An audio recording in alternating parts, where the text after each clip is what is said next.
This is Miami.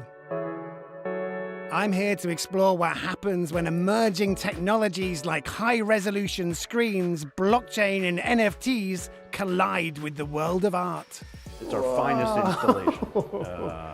It's truly a remarkable moment.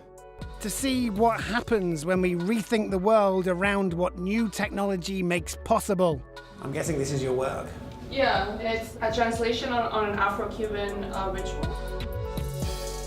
I'm Tom Goodwin, a writer and speaker about technology and the changing world. And I'm here to meet pioneers challenging conventions and exploring the boundaries at the edge of art. Is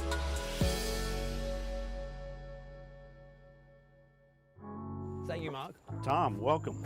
Thank you so much. Mark Billings is a rare serial entrepreneur with a passion for both technology and art. He founded Black Dove, a digital art platform and digital canvas retailer that allows consumers easy access to thousands of works from artists in over 50 countries. Think Netflix meets eBay, but for art. About 15 years ago, I came across my first work of digital art. Immediately when I saw it, I knew it was for me. Because as a technology person, I've grown up on technology. I've been building technology companies for many, many years. When I found that work of art, it was the first time in my life that I felt like I had seen a work of art that spoke to me. Why art? Why Miami? Why now? My mom's an artist, and I think it's a terrible shame that art gets purchased. This brilliant art from amazing human beings around the world, and then somebody buys that art and then sticks it into a storage unit.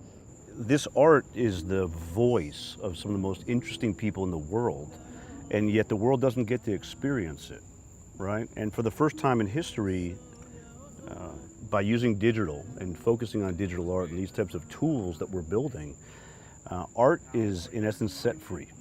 It's set free, it's released into humanity in a way that an amazing work of art can touch everybody in the globe nearly instantaneously. It is the underlying business model of art here that's been disrupted. Traditional art is tangible, its value comes from its scarcity, whereas digital products can be duplicated infinitely. So what happens to the value of art? One solution that Black Dove and others are exploring is non-fungible tokens, or NFTs. An NFT is a unit of data stored on the blockchain, essentially certifying a digital asset as unique. NFTs could have a profound impact on the art world by ensuring that ownership can be limited.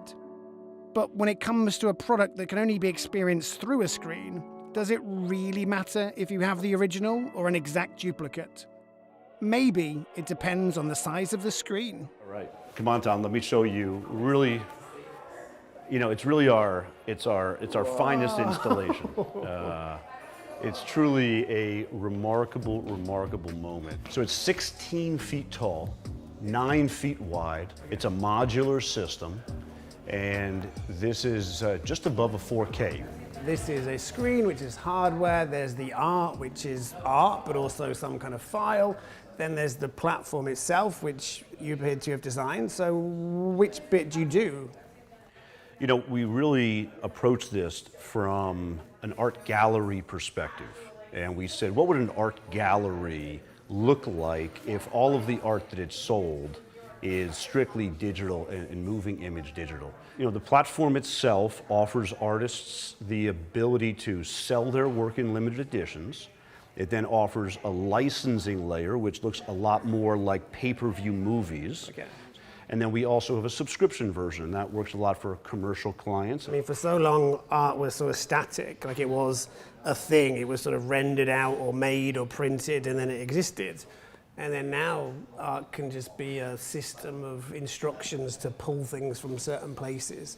And it's almost the creation of that code that can be the art.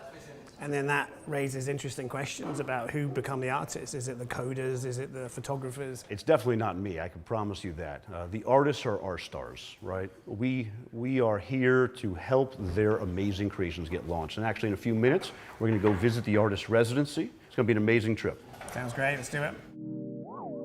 So if art can now move, move, if it can include sound, if it can be generated by code, then what becomes of art and who is best positioned to make it?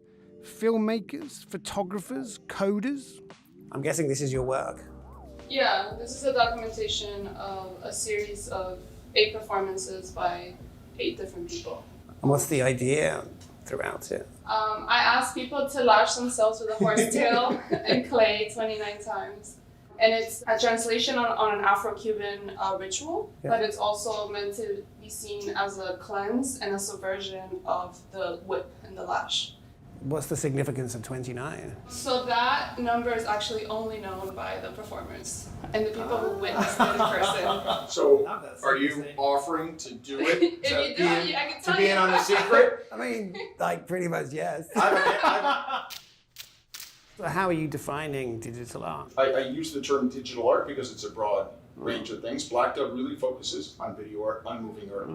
But Black Dove can also store static digital art as well. But our focus, what our clients are really asking for, is moving digital art. What excites you most about the way that art can evolve with this new technology? So the fact that it's totally global, totally digital, anybody, anywhere can enjoy it without making a significant technology investment. Yeah. And they can buy it, they can rent it, they can lease it, they can subscribe to it. Miami is a perfect place to reimagine the future of art. Art seems almost draped across this city, its white buildings acting as an endless canvas where every single surface is an opportunity to express. It's a city of passionate rule breakers steeped in optimism and joy. There's a relentless focus on design and aesthetics here, and yes, superficiality and glamour too, which might be why it felt normal to do an interview on a boat. Mark and I were joined by entrepreneur and tech strategist Salim Ismail to discuss the future of digital art. It's fascinating how the technology both democratizes access to the art. That means that everyone in the world can now see incredible pieces and they're sort of liberated. But we also see the democratization of the creative process and making art. Like for a long time, paint's been incredibly expensive, canvases were expensive, access to people and places were expensive. Now we're seeing these tools in everybody's hands. So how do you think all of that freedom and that energy and that optimism, how is that going to change what the future of art or just digital art can be? Look, there's a ton of art that's being built on the blockchain now, where impacts and events that are being tracked on the blockchain actually have a real generative effect on the art. So now our art is actually going to become reflective of the humanity and the experiences that we're having. And so the work that's on your wall actually is changing with you based on your behavior in some type of an algorithmic way, which I think is interesting.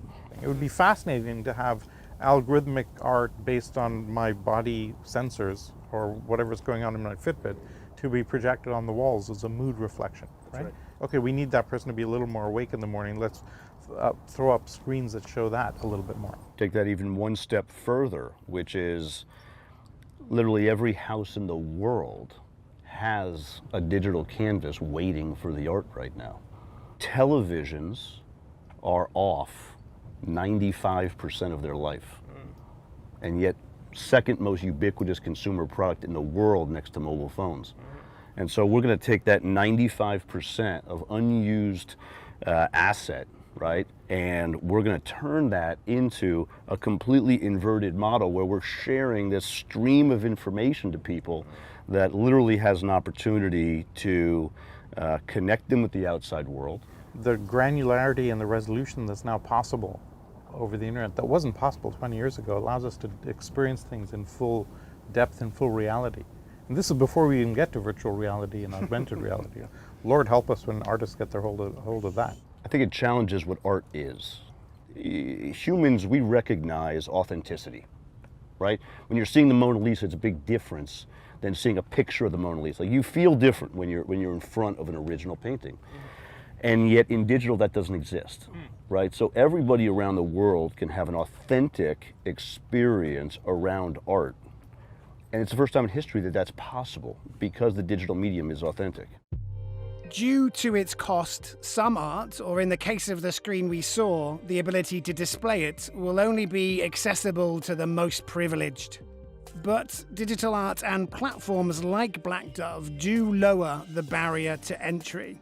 For the price of a Netflix subscription, anyone with a screen can now enjoy thousands of works from artists all over the world.